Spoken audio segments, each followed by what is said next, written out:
Welcome to A Narrative of Love, a series of conversations with thinkers and spiritual teachers about their understanding of love and how they see the significance of love in our personal and political lives. I'm Shitou Gill, and I'm your host of this conversation series. Our guest today is Dr. Lena Rachel Anderson, who is an economist, author, futurist, philosopher, and Bildung activist. Since 2005, Lena has written 16 books and received 2 Danish Democracy Awards. Amongst the books are the famous The Nordic Secret, published in 2017, and Bildung, published in 2020. Welcome, Lena. Thank you so much for joining me for a Narrative of Love conversation. Spirit of Humanity Forum is concerned with core human values. So our hope for this conversation series is to create a space to explore different possibilities, especially in terms of choices and directions that the leaders might take to build a more loving and caring world. As a start, would you briefly visit your own life history and reflect on what love has meant to you and how you have arrived at such understandings? Wow, that was a big opener.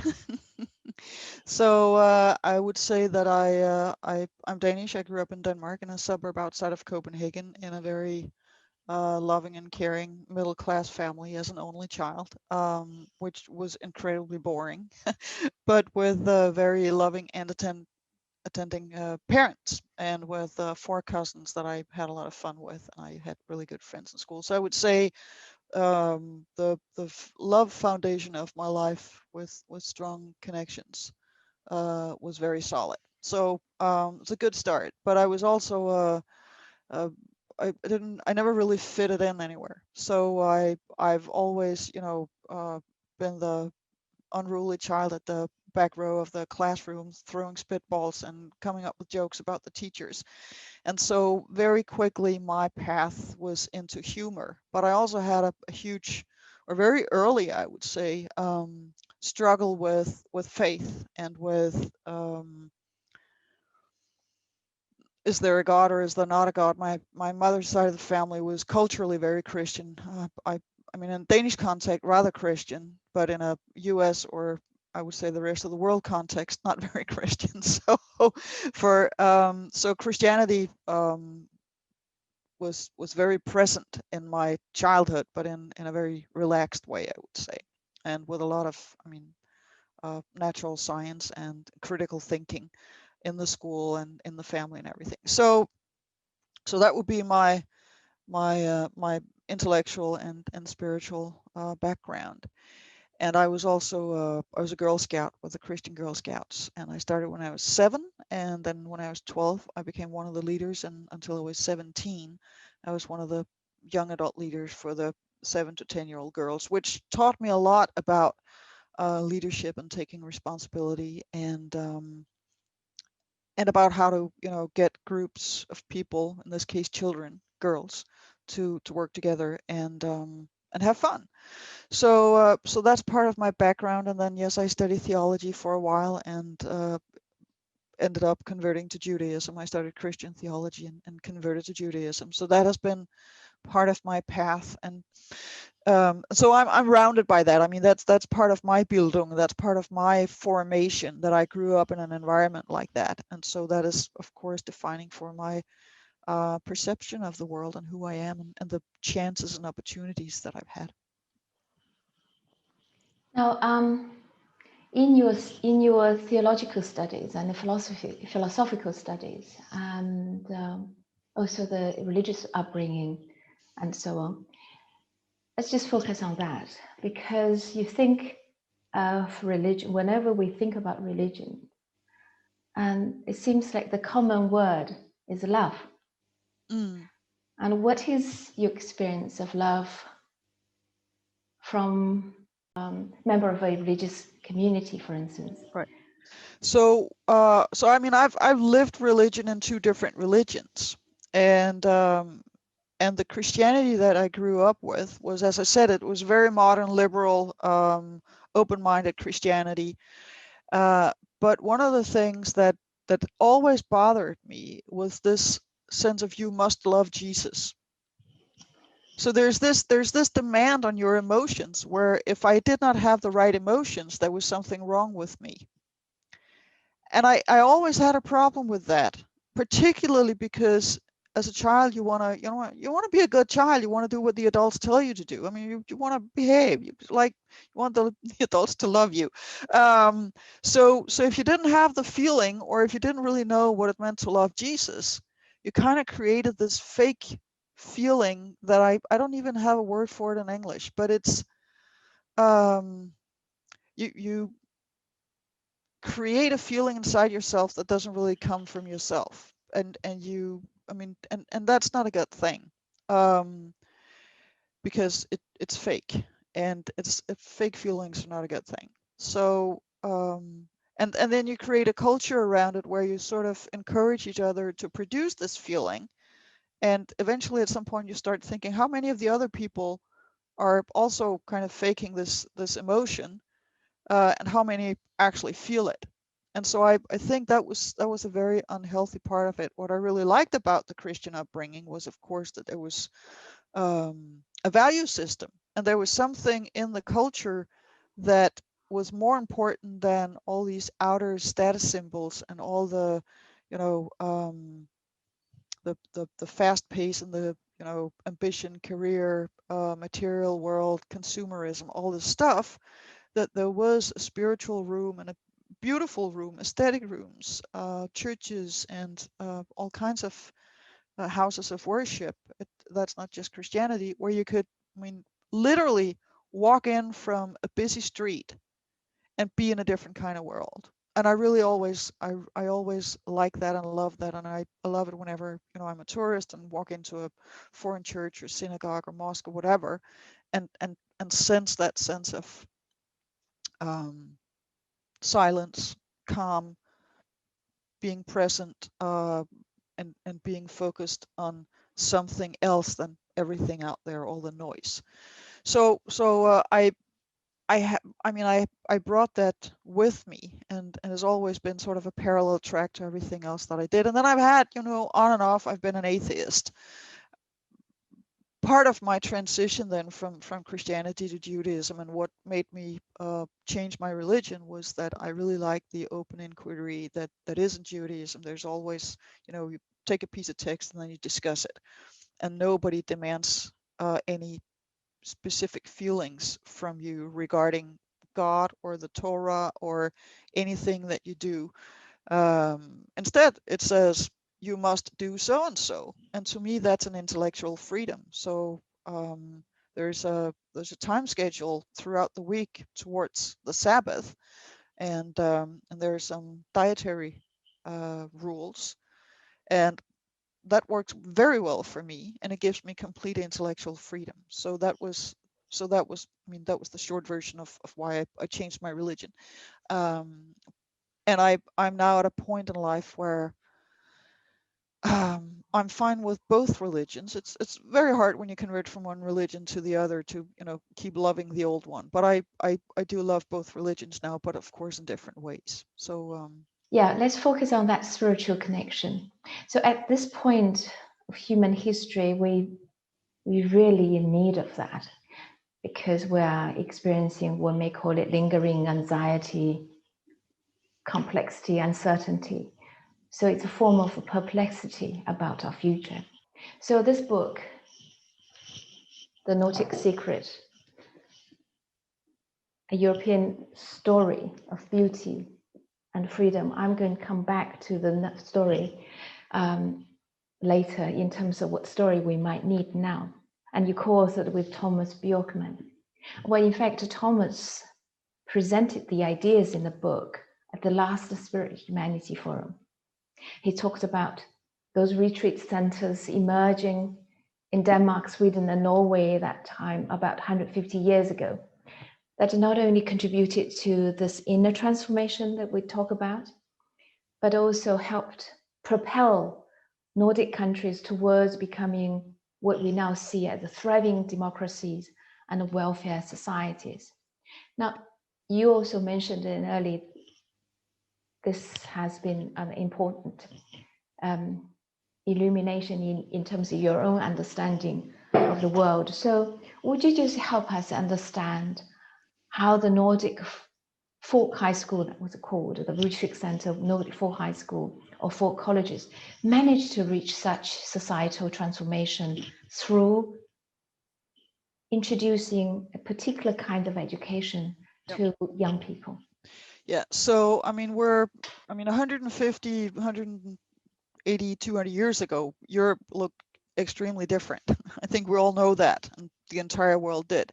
So you have to imagine that you have some young people who in Denmark got 7 years of school, and then they had their Christian confirmation, and you had to have that Christian confirmation around age 14, otherwise you couldn't become an apprentice, you couldn't get a job, and you could not get married. So it was like, and you had to be able to read and write in order to have your confirmation. You also had to be able to read Luther's catechism and answer all kinds of, questions about Christianity. It was a very Christian upbringing.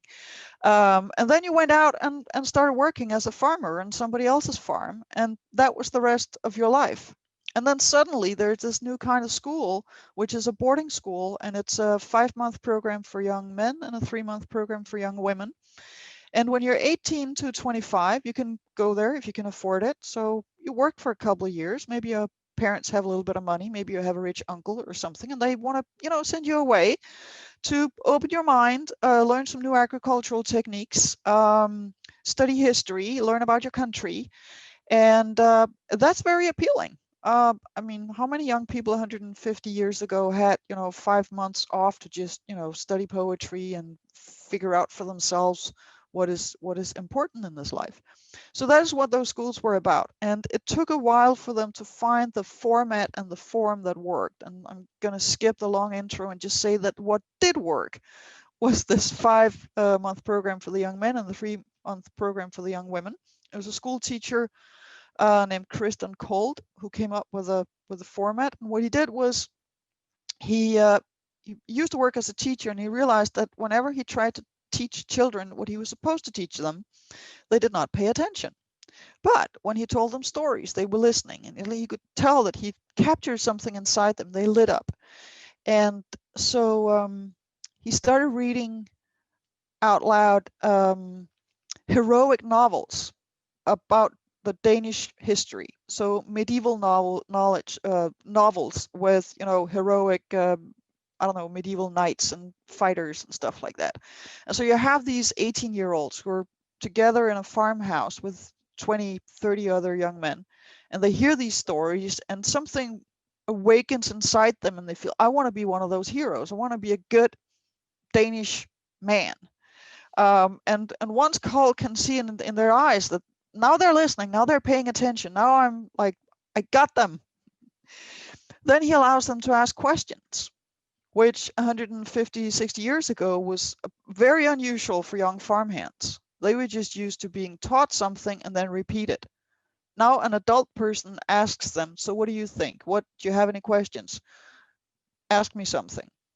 How he did it, of course, nobody knows. I mean, we didn't have tape recorders or anything 160 years ago. But this is what he has explained he did, and this is what other people who went to these folk high schools have written books about. So they started asking questions, and once they ask a question, they're also interested in the answer. And then he could start teaching them. And so in these folk high schools, they learned history, and academics, real historians, call it poetic history, because it was history taught as a story about who we are. And it was focused on telling the story, which is also why I created the subtitle, A European Story of Beauty and Freedom, because we are a storytelling species. And in order for things to make sense to us, we need to tell stories. And so he figured that out. And so he started telling stories about Danish history. And then these young people connected with the history and with the country. And that was part of the purpose of the schools, was to turn them into conscientious citizens, because citizenship was the new thing. And at least the voting rights that eventually came with the citizen was the really new thing. So in order for them to take responsibility as citizens, they needed to love their country and understand what kind of thing a country is. And so they also learned some macroeconomics. They learned some, about the political institutions. They learned new agricultural techniques. They learned how to brew better beer and make better cheeses. And they learned the latest science. All together in an organic, what are we talking about today? And they also had handwriting exercise so that they could write beautiful letters and learn to express themselves. So what they got at those schools was a voice. And they realized that, oh, I can say something. I can ask questions. I can learn, but I can say something and other people listen. And so then these young people went back to their villages. And now they were the cool young people who had been away for 5 months or 3 months. And not only that, they were also self-confident. And they would be the young people who, would walk up to maybe the local pastor or somebody else in the local community, shake their hand with a, good strong handshake and look them straight in the eyes and see them, eye to eye as equals, in a way that young people would never have done before.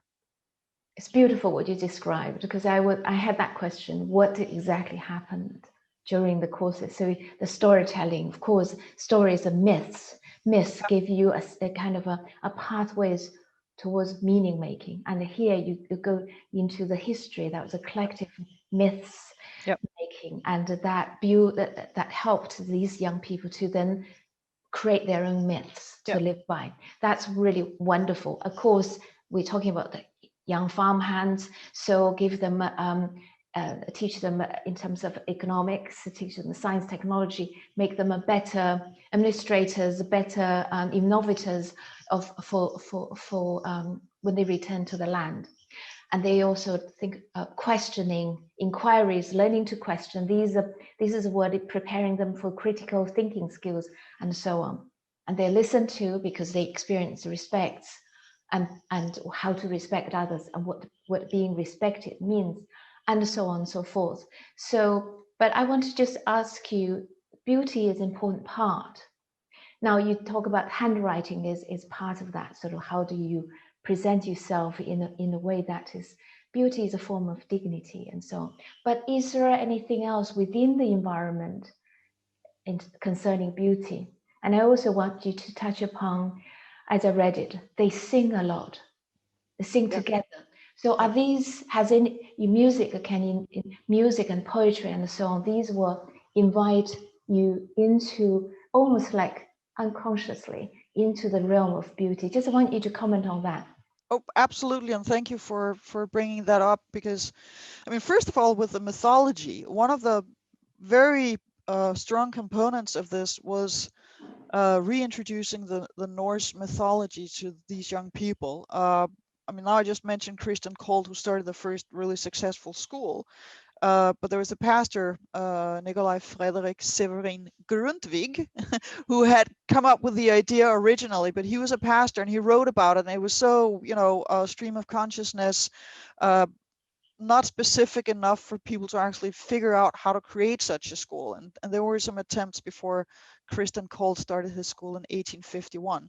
But Grundtvig, he rediscovered the Norse mythology and rewrote it and retold it in writing in order to awaken the Danish spirit, in order to get the Danes to understand that not only the Greek and the Romans had mythology, because the young boys of the bourgeoisie who went to the real high schools, they studied a lot of Greek and Latin and knew all those, both the Greek and Roman philosophers, but also their mythology. But nobody had told them the Danish or Norse mythology. And so Grundtvig reintroduced that, and part of the stories that they were either reading or telling at the folk high schools were the stories about Thor and Odin and Frey and all these other Norse gods. So yes, that was, and that was a mythology. And of course, these mythologies are presenting archetypes, and once you start discussing these archetypes and trying to, mirror yourself in one or two of them, it becomes a personal developmental process. And if you do it together with others, um, you learn about yourself. So yes, that played a huge role. Regarding the singing, Grundtvig wrote about, I think, 1,500 hymns and songs, Christian songs, in Danish. And so, I mean, he's had a huge impact on the singing tradition in the country. But he and other poets wrote a lot of new, communal singing was the YouTube videos of 150 years ago. So, I mean, if you learned a new song and you could go back to your village and say, I learned this song, we should sing this. It's like the first person to share the video that goes viral. So, so these young people learned a lot of new songs. And of course, when you look at them today, it's like, oh man, that's such old stuff. And yes, because it was 150 years ago, but to them, it was the new cool stuff. So being an 18-year-old or a 21-year-old 150 years ago was a different kind of youth culture. So, but yes, so they were singing a lot. And so, yes, and the great thing about communal singing, as you said, it's almost, touching your emotions. And it's also a way of being together. Plus, it's a way of introducing words that you would otherwise not use yourself. You expand your vocabulary. And the same thing with the mythologies and reading, studying, hearing about history, because it expands your worldview and expands the words that you will, start using yourself, and particularly with singing, because then you will actually literally express words with your own mouth that you would otherwise never use. So it's also a way of expanding your language. And then the third thing that you mentioned with the beauty is that the first folk high school was an old farmhouse that Christian Cole bought, and then he fixed it up, and I guess he also fixed it up together with the first class of students that he brought in. But as soon as these folk high schools became a folk high school movement, and there were a lot of people, wealthy farmers and people in the bourgeoisie and others, who really saw that we can't have uneducated farmers. That is not good for the country. We need educated farmers, and we need them to love their country. They invested in these schools, and particularly the assembly halls in the schools are beautiful. Christian Kohl started his first folk high school in a small village called Ryslinge on the island of Funen. That's like smack in the middle of Denmark. And then after, I don't know, 10 years or so, there was a new school built in the same village, but it's like the size of a castle. And the assembly hall there is just, it's such good craftsmanship, artisanship, the way that the woodwork and the decorations and the paintings on the walls and everything is just so beautiful and inspiring. So yes, and it's like the adult generation were telling these young people, we want to give you the best that we have. We want you to expand your mind. We want you to expand your understanding. We want you to engage with the world, and here's the best that we have to offer. And I think that we could learn so much from that today, because what we're telling our children today is, you got to take this test and you got to get a job and you got to be good at it, because otherwise somebody else is taking your job. And we've forgotten that this is the most amazing stuff that we have created in our culture. Please take it, study it, appreciate it, enjoy it, learn from it, discuss it. And beauty has been, completely taken out of the equation, and left is the money. And that's just, that's poverty. Yeah, thank you for this sort of for elaborating on that. I'm just going to see if this is, and I have understood it correctly. So identifying with the heroes is the beginning of not only self-awareness, but also the beginning, in your words, self-authoring. Because once you identify with someone, you actually trying to live up that image of the hero. And who are the heroes? Heroes tend to be those people who have very strong ethical convictions, and that they have a certain kind of inner compass that allow them to navigate very complex fields. And so add to that is the life skills knowledge and even approaches to civic engagement. And that leads to these young people participating, as you say, you probably will say more, in terms of the cooperative movement in the Nordic countries. So when they return to their community, they have the confidence, but also have the will to step up and became the pillars of their own community. So of course, gradually, through all sorts of communal structures that you talk about in the book, the banks and the cooperatives and farmers alliance and so on. So from bottom up, gradually large parts of the population would be able to rise. Mm. And so this is a story of human empowerment. It really is. It really is. And I think, and here I'm going to bring in Søren Kierkegaard, because he says there are two kinds of heroes. There's the aesthetic hero and the ethic hero. And I'm not saying ethical, but ethic, because that's the way he phrases it in Danish, ethic. So the aesthetic hero is fighting a conflict outside of himself, whereas the ethic hero is fighting a conflict inside himself. And until we are, in our teens, young adults, we look at the conflicts out in the world and try to figure out, how would I be one of the heroes who fixed that conflict out there and made the world a good place? And then once you have figured that out and internalized that and figured out, so who's the good, what is the good behavior? Who are the good guys or girls? That is when you, at some point, can start realizing, uh-oh, I have all these conflicting things going on inside me. I'm not just supposed to fix what's out there. I actually have to fix what's in here. And that's when you start having that internal struggle about, so what is actually the right thing to do? And if we look at these young people at the folk high schools, they came from a society where 7 years of school was the typical thing. Now everybody gets 10 or 12 years of school, and we have media all over the place, and we got movies, we got particularly action movies with conflicts out there with a hero who fixes them but doesn't change on the inside. And these are the blockbusters. So I mean, that is what speaks to our evolving self until we have figured out, so who am I, what are my values, what is a good person, and then we hopefully live according to that for a number of years. But then you can start, having new doubts again and say, am I really living up to this? How about all the desires that I know I shouldn't have? How about all the things that I do wrong that I should have done right? I know I'm not perfect. And then you start struggling on the inside.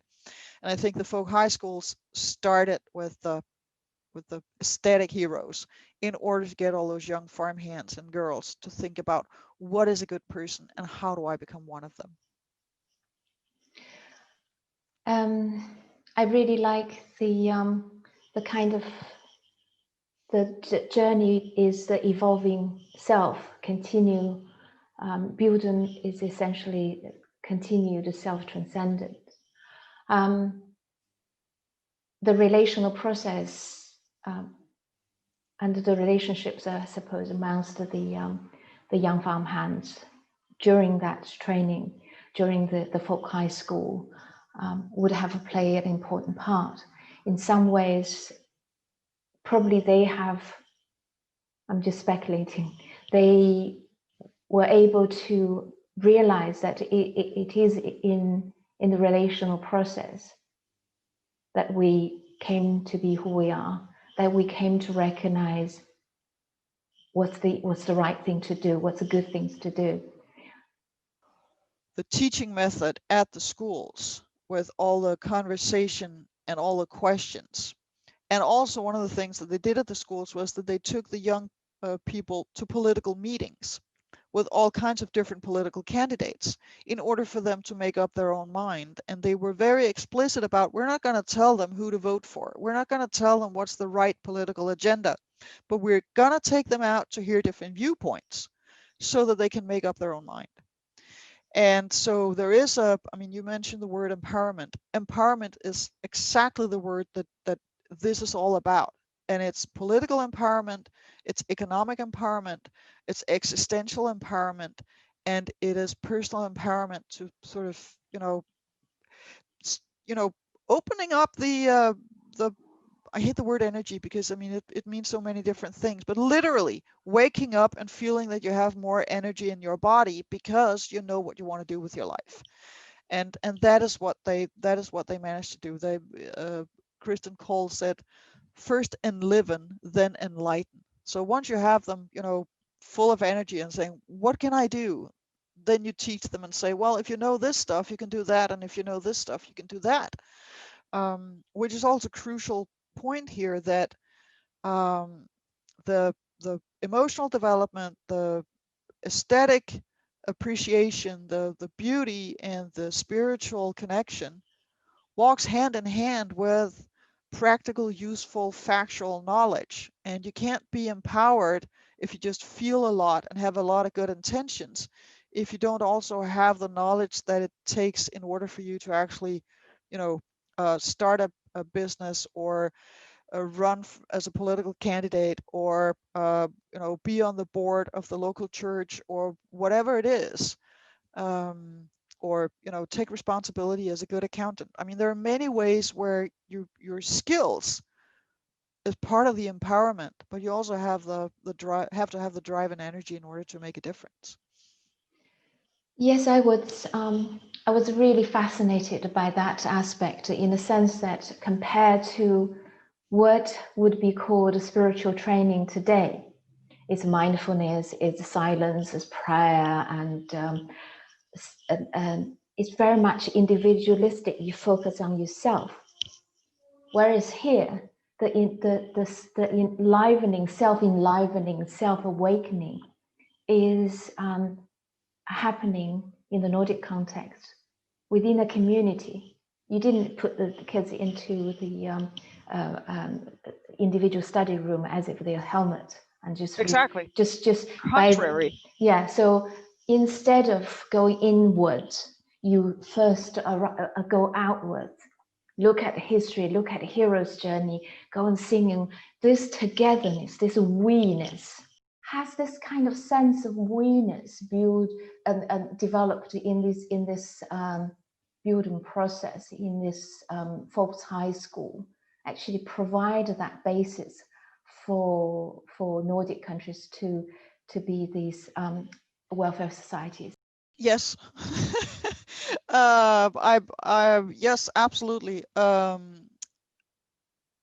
None of the people who started these folk high schools had any idea, of course, that you could create a welfare state. What we know today as the welfare state is a post-Second World War phenomenon. So 1950s, 1960s, and particularly 1970s. So it's not like we had a welfare state in the 1880s at all.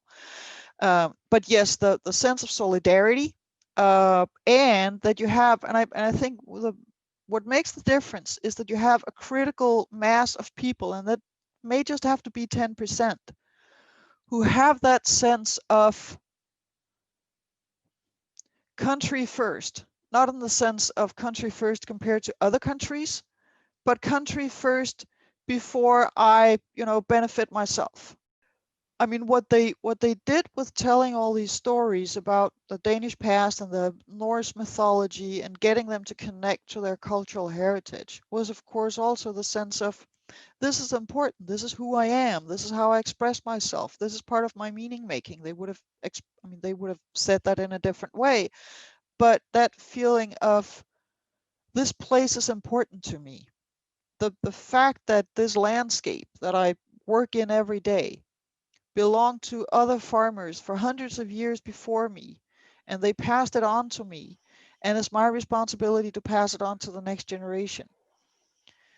That makes you show care for your community, for the landscape, for the country, and for, you know, everything inside it. And with that sense of responsibility to something bigger than yourself and bigger than your own family and bigger than the little groups of people that you know personally, but to this idea called Denmark, allows you to take political responsibility for everybody in the country. And so how do we, this is the question is, how might we integrate this flavor of these experience in our current education system? And of course, to integrate that, we require some changes to education. What are these changes so that we can make education truly transformative processes? And are you aware in your research, in especially Nordic countries, there's such kind of change?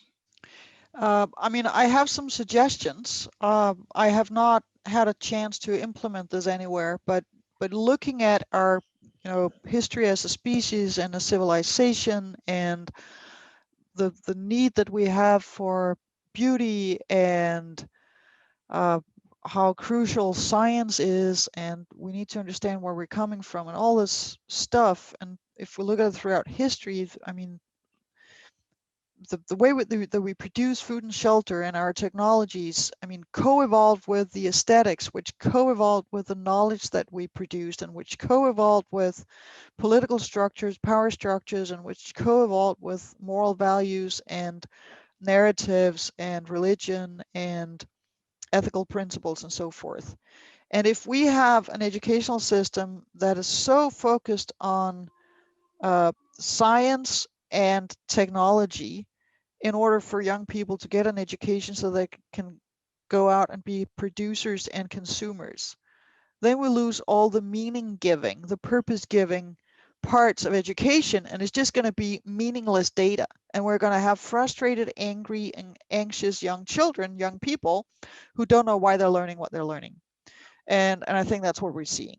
So if I were to design an educational system from, you know, toddlers to adults, I would say until they're 7, they should just, you know, learn to play music, keep a rhythm together, learn to sing.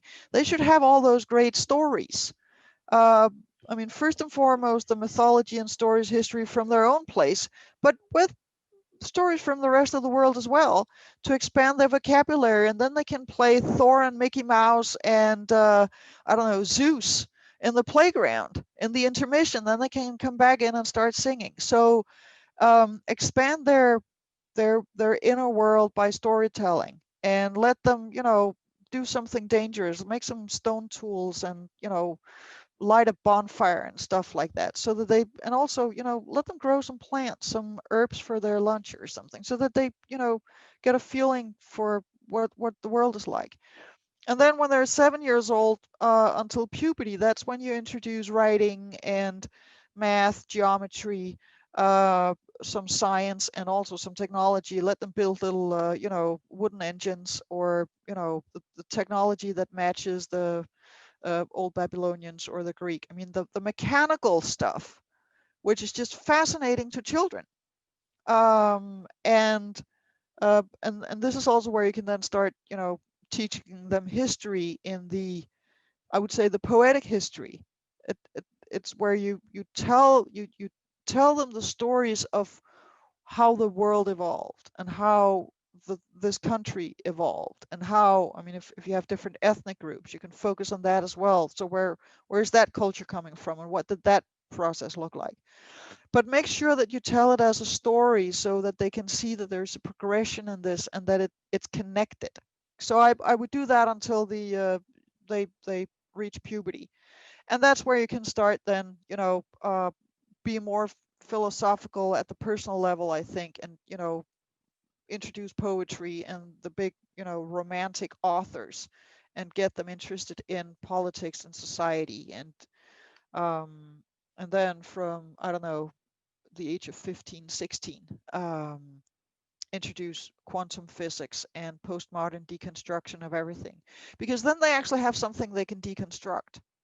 So that would be my approach to different kind of educational system, where we take better into account what children are ready to handle. And we if we teach the let's say we teach, you know, quantum physics and postmodernism and I mean in the, what would that be, high school age, 16-year-olds, um, then you also, you know, take in the Quentin Tarantino movies and the I mean the what happened in pop culture, what happened in modern classical music, what happened in the architecture, along with these new ways of understanding the world, so that the aesthetics and the science are matched when they happened, because then you also get an idea of society is functioning as a whole. And even today, when there's new knowledge or new art somewhere, it's matched by new technology, and when there's new technology, it's somehow matched by new art and new ways of expressing this. The current education system is permeated with a culture of fear and coming from I think it's a misconception of values. At the very beginning, the parents are dominated by fear their child is going to be hurt, they're going to lose out. If they didn't learn early read and write and arithmetic and then all that, they're going to fail. And the system continue to be assessed through all sorts of measurement. Once you are as a unit, you're being measured against other units. The nature of the system is clear. It becomes a system of production. In the UK, we call it a factory model. So competitiveness and fear of failure and narrow curriculum and very much teaching to the test. This is the UK situation. I'm sure Nordic countries are better than us. I mean, historically we have been, but we're going down the same path Yes. right now. And in the US, it's really horrible. And the US has this whole, you know, insurance thing going on where, I mean, even a slight bruise will take you to court and the parents will be ruined for the rest of their life. I mean, it's horrible. So this is a kind of conversation that we need to have as a civilization. What is a good childhood? And then we need to figure out how can children actually have that. Just to close, throughout we have talked about the importance of myths and narrative. And because narrative is a myth, these are cultural mythos. They're fundamental to our way of being and becoming. And through those myths and mythology and stories and so on, what we should value, what constitutes a good life, and how we might flourish together, these are articulated. So how do you see, supposedly there is this narrative that will help us take the societies, take humanities towards that global well-being? So what this narrative would be, and if this is the narrative that can take us out of the current perplexity, what choices do leaders have to make in order to bring people together, embark on the new hero's journey? I think the one big lesson that I have learned from the Nordic history is the importance of lifting from the bottom. So you need to get, everybody needs to have a fair chance, and everybody needs to have access to the skills and understanding and meaning making that allows them to thrive and make the most out of their life for themselves and for others. And so this is really about empowerment. And you said the word first, and I return to it again and again, because I mean, empowerment is the key. And in that empowerment is the idea that things could be different, that there is hope, but it's also skills, and it's social skills, and it's collaboration, and it's also respecting the individual. And we have a tendency to see, so either you're a collectivist or you're an individualist. And I mean, it really is about both. So if I mean my narrative would be that we have come such a long way. I mean, our species has been on an amazing journey from, and even before the modern Homo sapiens. Sapiens was there. There were, other species of Homo who had all these, I mean, the proto qualities of what it means to be human. And then we spent 200,000 years as hunter-gatherers and spread all around the globe. And we were not in contact for all these many, many thousands of years. And then in different places, there were these cultures that just, emerged and grew out and, created their own narratives. And now we're reconnecting, and we're connecting around the globe. And I mean, literally, we are on Zoom now. I mean, we would probably have been on Zoom without coronavirus, but we're definitely spending more time on the screen now than we would have otherwise hadn't it been for the coronavirus. And the really bizarre thing is that as a species, we had the knowledge that could have protected us against the situation. The science was there, the warnings were there, the institutions were there, and we didn't pay attention. And so through our breath, we literally, through our breath, risk dying because we did not pay attention. And in all the spiritual traditions, there is something about breath and the importance of breathing. And God breathes life into human beings in almost all of the, creation myths. And so here we are as a species. I mean, we could choose life and breath or death and breath. And we ended up with the death. And so the narrative that we can choose and the choices that we can choose to focus on are the life and the breath and the spirit. And how as a species we can, enjoy and appreciate all the cultural and biological diversity and richness that is around this amazing globe that we inherited. And we did not do anything to get this globe. We were born into it. And it's so amazing. I mean, it's just nature is so rich. And what are we doing to it? We're just exploiting it because we have a failed economic structure, system, idea, narrative. And we have to change that narrative and focus on something else. So spirit, breath, we really share that. And the question is, what kind of spirit is it that we want to share? And that's the narrative that we're going to tell. Well, Lena, there's so many meaningful insights here. Thank you so much for sharing them. These will be profoundly appreciated by listeners at the Spirit of Humanity community. I am most grateful for you taking the time to join me in this A Narrative of Love conversation. We look forward to welcoming you to the forum next June in Iceland.